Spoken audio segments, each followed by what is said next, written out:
आईकडे तक्रार केली होती की माहेर सासरची लोक त्रास देतात आहेत. पण ह्याच्यामध्ये तिला समजून सांगणं किंवा तिचा संसार सुखाचा व्हावा या भावनेतून कायम ती तिथं राहत आली. आणि या सगळ्या गोष्टींची परिणिती म्हणजे 25 तारखेला सायंकाळी सासरच्या या सगळ्या लोकांच्या त्रासाला कंटाळून, तो शारीरिक असेल, मानसिक असेल, सातत्याने माहेरवरून केलेली पैशाची मागणी असेल, यावरून दीप्तीने राहत्या घरी आत्महत्या केली. खरं तर ज्यावेळेस मला ही घटना समजली, निलेशजी मगर आहे, दीपकजी मगर आहेत, हे सातत्याने खूप वर्षापासून एक संपर्क असल्यामुळं त्यांनी तातडीने संपर्क केला. त्यावेळेस DYSP तडस यांच्याशी मी फोनवरून संपर्क करून यामधले जे 4ही आरोपी होते, म्हणजे सासू, सासरा, दीर आणि नवरा, हे 4ही फरार होते. त्यामुळे मगर कुटुंबियांची एक मागणी होती की आम्ही जोपर्यंत आरोपी सापडत नाही तोपर्यंत अंत्यविधी करणार नाही. पोलिसांना देखील मी त्या पद्धतीने सूचना दिल्या की आपण विशेष तपास पथक या आरोपींच्या शोधासाठी पाठवावेत. आणि पोलिसांनी सुद्धा मला सांगितलं की आम्ही आज रात्रीपर्यंत या 4 आरोपींपैकी एक तरी आरोपी आम्ही शोधूच. आणि त्यापैकी त्यांनी काल रात्री मूल म्हणजे तो पती आणि सासू यांना अटक केली. त्यांना 31 तारखेपर्यंतची PC लागू झालेली आहे. अजून 2 आरोपी फरार आहेत, पण ते आज उद्या 2 दिवसामध्ये निश्चितपणाने विशेष पथकाच्या माध्यमातून सोडून कळू. दुसरी गोष्ट, आज या ठिकाणी मी मगर कुटुंबियांची भेट घ्यायला आले. यामध्ये आमची मेडिकल टीमसुद्धा उपस्थित राहिलेली आहे. त्यांनाही आवर्जून यासाठी बोलवलं. खऱ्या अर्थानं PCPNDT ॲक्टच्या प्रोसेसनुसार गर्भनिधन चाचणी करणं कायद्याने गुन्हा आहे. आणि तरीसुद्धा पहिली मुलगी आहे म्हणून दुसऱ्यांदा प्रेग्नेन्सी राहिल्यानंतर 5 महिन्यानंतर तिचं ॲबॉर्शन केलं जातं. तर हे ॲबॉर्शन कोणत्या हॉस्पिटलमध्ये झालं, कोणत्या क्लिनिकमध्ये झालं, कोणत्या डॉक्टरांच्या थ्रू झालं, मध्ये कोणत्या डॉक्टरांची लिंक आहे, याची तातडीने कारवाई करायच्या सूचना ह्या पोलीस असेल आणि मेडिकल विभाग त्या सगळ्यांना दिलेली आहे. यामध्ये आमचा जिल्हा महिला बालविकास विभागसुद्धा आहे. खऱ्या अर्थानं समाजाची मानसिकता बदलण्यासाठी आपण सातत्याने प्रयत्न करतो की मुलीच्या जन्माचं स्वागत व्हावं, पण केवळ मुलगी आहे म्हणून तिचा छळ करणं, अशा सगळ्या अतिशय अमानवी कृत्य या चौधरी परिवाराने दीप्तीसोबत केलेले आहेत. त्याच्यामुळे यामध्ये जो गुन्हे दाखल झालेले आहेत, उरुळी कंचन पोलीस स्टेशनमध्ये BNS अंतर्गत 80-108 85 89 352 351 3 115 2 आणि 3-5 अन्वये गुन्हा दाखल करण्यात आलेला आहे. या सगळ्या गुन्ह्यांच्या अंतर्गत आरोपींना अगदी शेवटच्या शिक्षेपर्यंत घेऊन जाण्याची कारवाई करण्यात येईल. यामध्ये राज्य महिला आयोग स्वतः लक्ष घालत आहे. त्याचबरोबर एक जनजागृती मोठ्या प्रमाणात आजही समाजामध्ये होणं फार गरजेचं आहे. मला या निमित्तानं आवर्जून सांगायचं आहे, आपण सासरी जेव्हा मुलीला पाठवतो तर खऱ्या अर्थाने आम्ही महिला भगिनी संसार इतक्या काटेकाळजीने करत असतो की बाजारात गेल्यानंतर कोथिंबीरीची जुडीसुद्धा 4 वेळा भाव करून कमी करत असतो. इथं तर लग्नाच्या बोहल्याच्या बाजारावरती जेव्हा मुलगी उभी असते तेव्हा तिच्यासाठी कोणीतरी लिलाव मांडते की काय अशी परिस्थिती निर्माण झालेली असते. आणि सहजासहजी आपण सुद्धा त्या सगळ्या गोष्टी स्वीकारत जातो. त्याच्यामुळे मुलगी सासरी जेव्हा पाठवतो तेव्हा खऱ्या अर्थानं सासरच्या लोकांनी त्या मुलीबरोबर लग्न केले का आपल्या पैशाकडे पाहून पैशाबरोबर लग्न केले हा प्रश्न पडतो. आणि अशी माणसं समाजामध्ये विकृत प्रवृत्तीने वावरतात आणि खऱ्या अर्थानं त्यांची भूक कधीच भागणारी नसते. म्हणून मला या निमित्तानं माझ्या तमाम महिला भगिनींना आव्हान करायचं आहे की बाईपणाची लढाई आपण सगळेजण लढलोय, पण भारतरत्न डॉक्टर बाबासाहेब आंबेडकरांनी तुम्हाला आणि मला संविधानाची घटना, कलम, कायदा यासाठी दिलाय की तू माणूस म्हणून जग. आणि म्हणून आता आईपणाच्या लढाईमध्ये आम्ही खऱ्या अर्थानं सगळ्यांनी पुढे येऊन सासरी नांदणाऱ्या प्रत्येक मुलीला आवर्जून सांगितलं पाहिजे की तू जर सासरी नांदत असेल, तुला त्रास होत असेल तर माहेरचे दरवाजे तुझ्यासाठी कायम उघडे, तू कधी ये, तुझ्या लढ्यासाठी आम्ही समर्थन करू. आणि म्हणून तिच्याबरोबर उभी राहण्याची खऱ्या अर्थानं वेळ आहे. त्या अशा घटना, खऱ्या महाराष्ट्राचे कायदे इतके स्ट्रॉंग आहेत, भारतातल्या सगळ्या कायद्यांमध्ये महाराष्ट्राचे कायदे हे कडकपणे अंमलबजावणी केली जातात, पण आम्ही खऱ्या अर्थानं याला जाब कधी विचारणार हा प्रश्न आहे. आणि म्हणून मला आवर्जून सांगायचं आहे, ज्या वेळेस कौटुंबिक हिंसाचाराच्या घटना घडतात त्यावेळेस तुम्ही घरातून सुद्धा 112 क्रमांकावरती तक्रार देऊ शकता. नवीन कायद्यानुसार ऑनलाईन पद्धतीने तक्रार देऊ शकता, जी गोपनीयता ठेवली जाते. बीट मार्शल दामिनी पथक भरोसा सेलमध्ये सुद्धा काउन्सिलिंग करून त्याच्यासाठी तोडगा काढला जातो. वन स्टॉप सेंटर म्हणजे एका छताखाली वकील देणं, मेडिकल करणं आणि या सगळ्या कायद्याच्या प्रक्रियेमधून पार करण्यासाठी त्या संबंधित महिलेला मदत केली जाते. असे 5 ते 6 व्यासपीठं ही केवळ कौटुंबिक हिंसाचारासाठी मोठ्या प्रमाणामध्ये सहकार्य करण्यासाठी महिलांसाठी उपलब्ध आहेत. म्हणून आपल्या माध्यमातून मला आवर्जून आव्हान करायचं आहे की असा कुठेही अजूनही तुम्हाला महिला भगिनींना त्रास होत असेल तर जरूर या सगळ्या ठिकाणी आपण तक्रार नोंदवावी. ही पोलीस यंत्रणा असेल, त्या पोलीस यंत्रणेबरोबर काम करणारे काउन्सिलिंग सेंटर असेल, जिल्हा महिला बालविकास विभाग असेल, हे आपल्या मदतीसाठीच आहेत. आणि या संपूर्ण घटनेमध्ये आरोपीला अगदी फाशीच्या शिक्षेपर्यंत घेऊन जाण्यासाठी सुद्धा आम्ही प्रयत्न करू. यामध्ये राज्य महिला आयोगाच्या वतीनं आम्ही स्वतः चार्जशीट दाखल करूपर्यंत आणि पुढे प्रक्रिया करेपर्यंत सोबत राहू, हे निश्चितपणे मी मगर कुटुंबियांना सांगतो.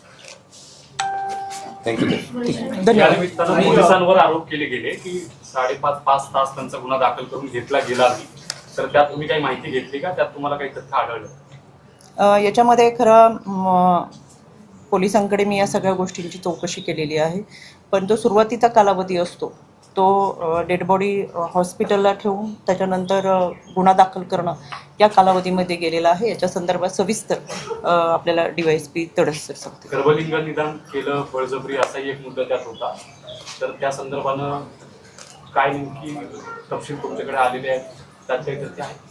याच्यामध्ये गेली 4 वर्ष राज्य महिला आयोगाच्या अध्यक्ष नात्याने काम करत असताना आम्ही गर्भनिधन PCPNDT ॲक्टनुसार धडक कारवाई करण्यावरती फार मोठी मोहीम राबवलेली आहे. पण अजूनही शोकांतिका ही आहे की मुलगी नको आणि म्हणून मुलीचा गर्भ असेल तर तिचं ॲबॉर्शन झालंच पाहिजे, ही मानसिकता समाजाची का बदलत नाही? आणि याच्यामध्ये कुठेतरी आम्हीच आहोत.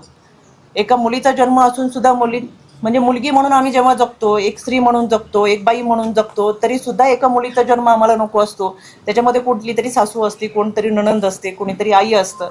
आणि म्हणूनच ही समाजाची मानसिकता जर बदलायची असेल, कायदा आहे PCPNDT ॲक्टनुसार कडक कारवाई होते. या घटनेमध्ये सुद्धा पहिली मुलगी आहे म्हणून तिला त्रास दिला जातो आणि दुसऱ्या मुलगी डिटेक्ट झाल्यानंतर त्याच्यामध्ये तिचं ॲबॉर्शन केलं जातं. अतिशय लाजिरवाणी ही गोष्ट आहे. विद्येच्या बाहेरघरामध्ये आम्ही राहतो, आजही सुशिक्षित म्हणून घेतो, पण मला हा प्रश्न पडतो की आम्ही सुशिक्षित कोणत्या मानसिकतेतून झालोय?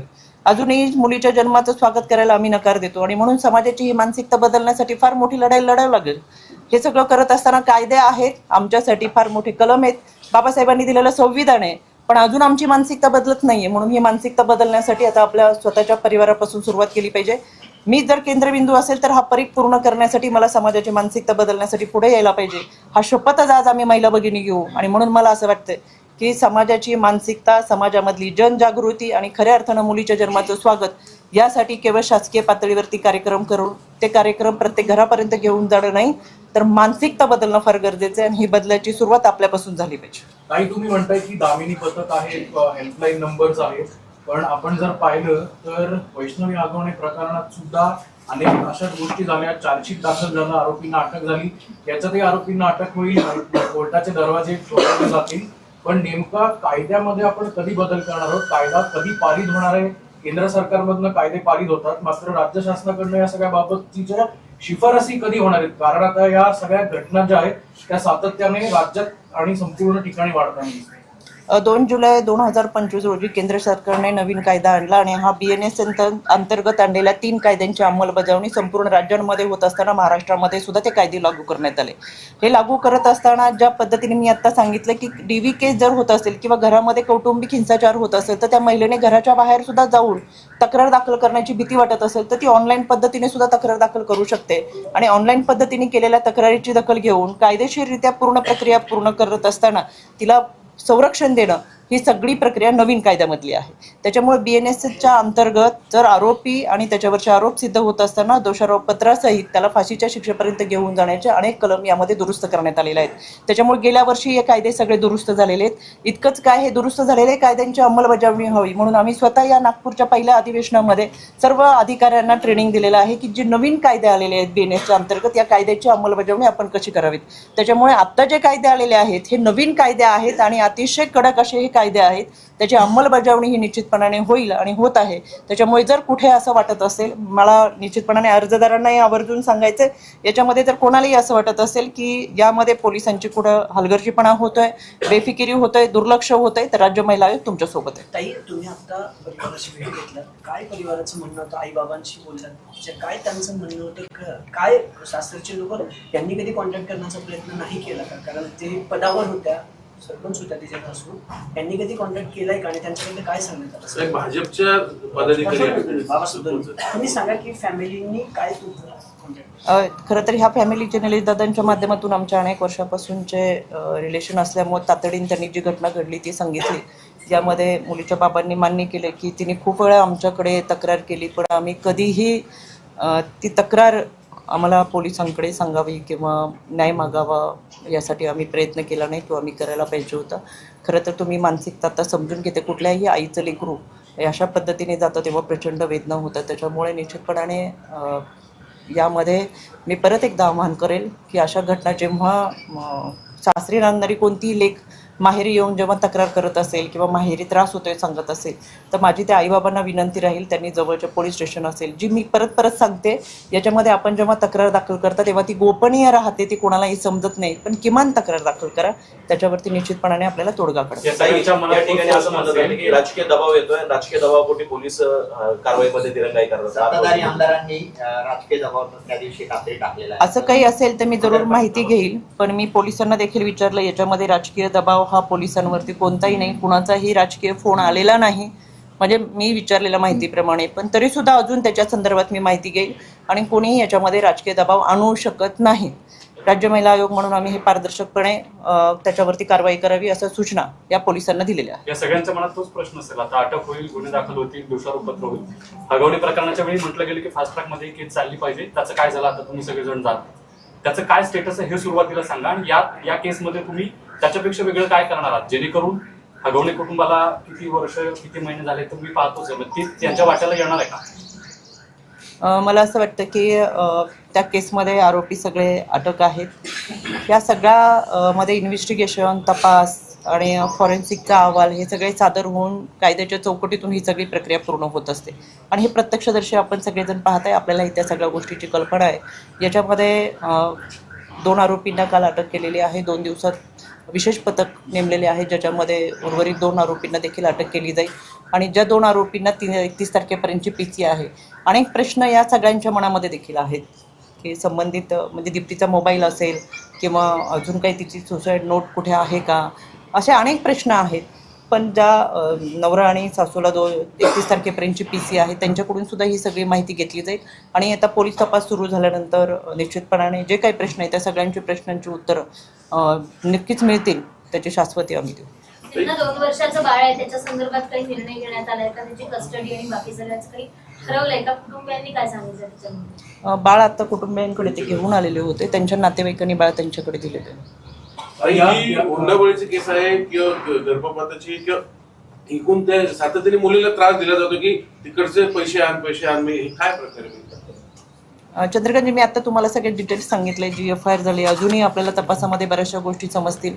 आईवडिलांनी ज्या पद्धतीने तक्रार केली आहे, मला बाकीच्यांनी त्यांचे बंधू बरेच या ठिकाणी आहेत, त्यांनी ज्या पद्धतीने सांगितलं त्या पद्धतीने पूर्ण तपासामध्ये आपण नमूद केलेलं आहे. त्याच्याही पुढे जाऊन मी पोलिसांना सूचना दिलेल्या आहेत की अजूनही त्यावेळची मानसिकता थोडीशी वेगळी असते की सगळ्या गोष्टी आठवत नाही किंवा बऱ्याच ताण असतो, पण मी त्यांनाही सांगितलं, बाबांनाही सांगितले की अजूनही तुम्हाला असं काय वाटलं की कधी दीप्तीने तुम्हाला काही सांगितलं असेल, काही पुरावे असतील किंवा अजून काही सांगायचं असेल तर ॲडिशनल म्हणून आम्ही निश्चितपणे याच्यामध्ये गुन्हे नोंद करू आणि सगळ्याच गोष्टी एकाच वेळेस तपासामध्ये आपल्याला सांगता येणार नाहीत. अजून 2 आरोपी आणि ते सगळा तपास सुरू होत असताना बऱ्याचशा गोष्टी आपल्या समोर येतील. मला असं वाटतं की आजच सगळ्या गोष्टींवर भाष्य करण्यापेक्षा साधारणतः गुन्हे कोणते नोंद झालेले आहेत, आरोपी अटकेत येताना ही सगळी प्रक्रिया मी तुमच्यासमोर मांडलेली आहे. अजून काही 2 आरोपी अटक झाल्यानंतर अजूनही बऱ्याच इन्व्हेस्टिगेशनमध्ये काही गोष्टी समोर येतील, त्या निश्चितपणाने मी तुमच्यासमोर. या प्रकरणाला पॉलिटिकल इंटरव्हेन्शन अजिबात आणायचं नसलं तरी सुद्धा ज्या आरोपी आहेत ते एका गावच्या सरपंच आहेत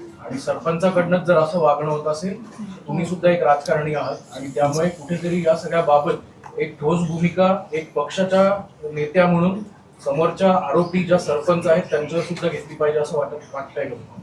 त्या ज्या वागलेल्या आहेत, म्हणजे मला जेवढी माहिती मिळाली ते अत्यंत चुकीचं आहे किंवा दीप्तीच्या आईने सुद्धा मला मगाशी काही गोष्टी सांगितल्या त्या अत्यंतच अमानवीय आहेत, निंदनीय आहेत, चुकीच्या पद्धतीने आहेत. शेवटी लेकीला जसं सांभाळतो तशा पद्धतीची मानसिकता सुनेच्या बाबत असली पाहिजे, पण जे घडलंय ते चुकीचं घडलेलं आहे आणि अशी ही मानसिकता कोणाची असू नये असं मला मनापासून वाटतं. ताई, ज्या ठिकाणी गर्भलिंग निदान चाचणी झालेली आहे त्या डॉक्टरांवरती काही कारवाई आमची मेडिकल टीम या ठिकाणी उपस्थित होती. आमची PCPND टॅगची समिती सुद्धा होती. त्यांना देखील त्या आताच आरोपीला खरं तर ज्या हॉस्पिटलमध्ये हे सगळं केलंय तर पोलिसांची टीम त्या हॉस्पिटलमध्ये घेऊन गेलेली आहे. आता आरोपीला स्वतः तिथे नेलेलं आहे आणि ह्यामध्ये आमची मेडिकल टीम सोबत गेलेली आहे. त्याच्यामुळे हे कधी घडलं, कसं झालं, त्याच्यामध्ये किती जणांच्या सह्या होत्या आणि हे सगळं इन्व्हेस्टिगेशनमध्ये आपल्या समोर येईल. तातडीने आम्ही संबंधित डॉक्टरांवरती कारवाई करूच, पण अशा घटना घडूच नाही त्याच्यासाठी जनजागृती मोठ्या प्रमाणात चालू आहे. तर आपण एक मानसिकता ठेवून खरं या सगळ्या गोष्टींच्या विरोधात जाऊन लढलं पाहिजे असं मला वाटतं. पुण्यात असे अनेक ठिकाणी गर्भलिंग निदान होत आहेत, त्या सगळ्या सेंटर्सची पुन्हा एकदा चौकशी करणार का, त्यांची माहिती मागवणार का? मला तुम्हाला आवर्जून सांगायचं आहे, ज्या जिल्ह्यामध्ये आम्ही पब्लिक हिअरिंगला जातो त्या प्रत्येक जिल्ह्यामध्ये CHच्या माध्यमातून आम्ही सूचना देतो आणि धडक कारवाई केलेल्या आत्तापर्यंतच्या आणि केसेस आमच्याकडे आहेत. जिथं जिथं आम्हाला साधा मेसेज जरी आला तरी त्या मेसेजच्या अनुषंगाने आम्ही कारवाई करतो. त्याच्यामुळे हे जर कोणी करत असेल आणि याच्यामध्ये कुठली लिंक असेल तर त्यांच्यावरती निश्चितपणाने कारवाई केली जाईल. आपल्याकडे सुद्धा काही माहिती असेल तर आमच्याकडे पाठवून द्या. केवळ पुण्याचीच नाही, पुण्याच्या आसपासची असेल, महाराष्ट्राची असेल, कुठलीही असेल तर त्याच्यावरती आमच्याकडून कारवाई केली जाईल. DSP सरांचं काय कारवाई केली, किती अटक केली, बेसिक इन्फॉर्मेशन ते असं हो हो बाय बाय बाय. सगळी डिटेल आणि काय कारवाई केली.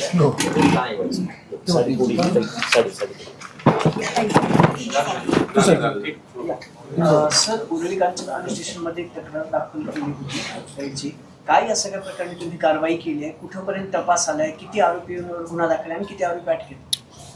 उरळी कांचन पोलीस स्टेशनमध्ये गुन्हा रजिस्टर नंबर 22/2026 याच्यामध्ये डोमेस्टिक व्हायलन्स आणि फिमेल फिटिसाईड या कलमांच्या अंतर्गत गुन्हा दाखल केलेला आहे आणि डावरी डेथ याचाही त्याच्यामध्ये अंतर्भाव आहे. या गुन्ह्याच्या अनुषंगानं गुन्हा रजिस्टर झाल्यापासून तपासाचे जे पैलू आहेत, पॅरामीटर्स आहेत, तर त्या अनुषंगानं घरजडते असतील, 2 आरोपींचं अटक असेल, त्याच्या व्यतिरिक्त PCPNDT ॲक्टच्या ज्या हे आहेत, जे ऑफेंडर्स आहेत त्यांना शोधण्यासाठी त्या अनुषंगानं आरोपीकडून चौकशी चालू आहे आणि या गुन्ह्या